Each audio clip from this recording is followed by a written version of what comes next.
Have you ever wondered about the origins of the land of the rising sun, its rich history, and how it became the Japan we know today? Let's journey back in time to the dawn of Japan, beginning with the Jomon period, stretching from 14,000 BC to 300 BC. This era was marked by the development of pottery, with its distinctive cord-marked patterns, hence the name Jomon, meaning cord marks. Next, we enter the Yayoi period from 300 BC to 300 AD, a transformative era where the introduction of wet rice cultivation revolutionized life and society. Then came the Kofun and Asuka periods, from 300 to 710. These periods saw the formation of the Yamato state, the genesis of Japan's imperial lineage. These eras, each unique yet interconnected, represent the birth and evolution of a nation. So the foundation of Japanese culture and society was laid during these early periods. Moving forward in time, Japan entered a golden era of art and literature. This is the Heian period, spanning from 794 to 1185, a time when the capital was moved to Heian-kyo, modern-day Kyoto, leading to a flourishing of culture and intellect. The nobility, living in relative peace, indulged in the arts, creating an aesthetic legacy that survives to this day. One of the most significant developments during this period was the creation of the Kana script. This writing system, born from simplified Chinese characters, gave birth to a unique Japanese literary tradition. The most notable example is the Tale of Genji, penned by Murasaki Shikibu, a lady-in-waiting at the imperial court. This tale, often considered the world's first novel, is a rich tapestry of court life, love, and political intrigue. But the Heian period wasn't just about the arts. It was also the time when the samurai class began to rise. As the power of the imperial court waned, regional clans grew in influence. The samurai or warrior class served these clans, their honor and martial prowess becoming the linchpin of Japanese culture. This shift in power dynamics laid the groundwork for the Kamakura shogunate, the first of Japan's military governments. Established in 1185, it marked the start of a new era. The shogunate successfully repelled 2 Mongol invasions, cementing the samurai's place in history. However, the cost of these victories strained the shogunate's resources, leading to internal strife and eventual downfall. Yet, the Kamakura shogunate's legacy is far-reaching. It marked the rise of the military class and instigated the feudal system that would shape Japan for centuries. From the artistic blossoming of the Heian period to the martial might of the Kamakura shogunate, this era was a transformative time for Japan. It was a period of cultural advancement and political upheaval, of poetry and power struggles. This period marked the rise of the military class and the start of feudal Japan. Next, Japan went through a series of power shifts and cultural changes. The Muromachi period, which spanned from the 14th to the late 16th centuries, saw the rise of the Ashikaga shogunate. Yet the grip on power was shaky, leading to the Onin War. This conflict ignited an age of warring states known as the Sengoku period, a time when regional warlords or daimyo vied for control. The Sengoku period, a time of social upheaval, constant military conflict and political intrigue, was also a crucible for innovation and change. Despite the chaos, or perhaps because of it, this era saw the emergence of unique forms of art, architecture and culture, a testament to the resilience and creativity of the Japanese people. As we move into the late 16th century, we find the Azuchi Momoyama period. During this time, the stage was set for a great unification. A remarkable trio of leaders emerged: Oda Nobunaga, Toyotomi Hideyoshi, and Tokugawa Ieyasu. Nobunaga, the first of the three, began the process of unification, a task continued by Hideyoshi and finally completed by Ieyasu, who established the Tokugawa shogunate.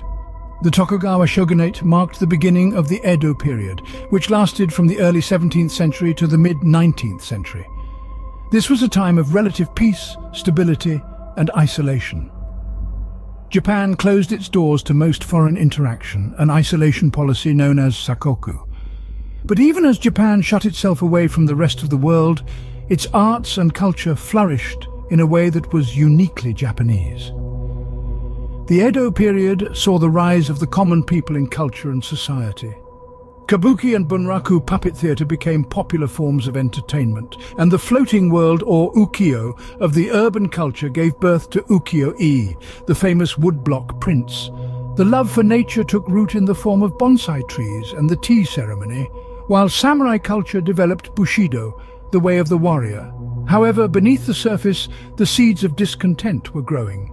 The rigid class structure, the samurai's loss of status, and the growing awareness of the outside world were all contributing to a sense of unrest. The Tokugawa shogunate, though it provided stability, was also a source of stagnation.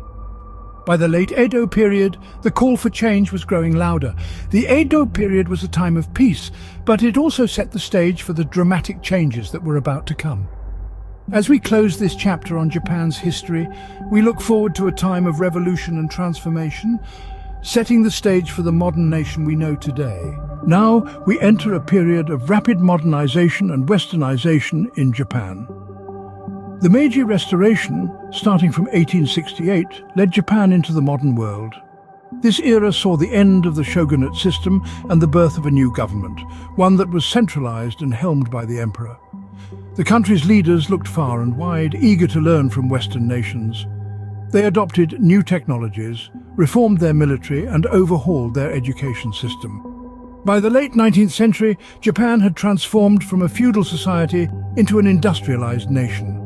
This was a period of great change, marked by the introduction of the Constitution in 1889. The Meiji Constitution, as it was known, established a form of constitutional monarchy that was influenced by the Prussian model. As we move into the Taisho period from 1912 to 1926, we see Japan starting to flex its imperial muscles. The country, now a rising power, set its sights on expanding its territories. This was a time of political and social change as democracy began to take root. The Showa period, starting in 1926, was characterized by significant geopolitical shifts, with Japan becoming an aggressive player on the world stage. The country's imperial ambitions led to invasions of China and Southeast Asia, culminating in the Pacific War. World War II was a time of immense suffering and destruction. The atomic bombings of Hiroshima and Nagasaki in 1945 brought the war to a devastating end. The images of these cities, reduced to rubble in an instant, are a stark reminder of the horrors of war. The end of World War II marked a turning point in Japanese history. This period saw the country rise from the ashes, undergoing a remarkable transformation that would shape its future in ways that few could have imagined. But that, dear listeners, is a story for another time. Finally, we explore the Japan of the post-war era to the present day. Emerging from the devastation of World War II, Japan embarked on a remarkable journey of recovery. A new constitution was established in 1947, laying the groundwork for a democratic government and renouncing war forever. The 60s brought about a period often referred to as the economic miracle. Japan's economy grew at an unprecedented rate, transforming the nation into a global powerhouse. A significant highlight of this era was the Tokyo Olympics in 1964. This event symbolized Japan's successful recovery and return to the international community. However, the bubble of prosperity was not to last. The late 80s and early 90s saw the bubble economy burst, leading to a period of economic stagnation often referred to as the lost decade. Despite the economic downturn, Japan continued to persevere and innovate, making significant strides in technology and manufacturing.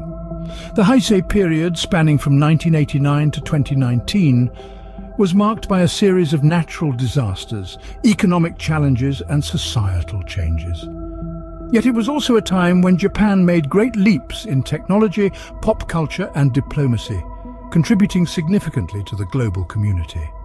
In 2019, Japan entered the Reiwa period, marking a new era under Emperor Naruhito.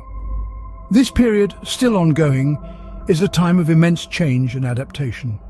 Japan is grappling with issues such as aging population, economic revitalization, and natural disasters. Yet it also continues to make remarkable progress in fields like technology, tourism, and sustainability. From the ashes of war, Japan has risen to become one of the world's leading nations. Its history stands as a testament to the resilience and determination of its people. As we delve into the present and look towards the future, we bear witness to a nation that has not only survived, but thrived, continually adapting and innovating in the face of adversity.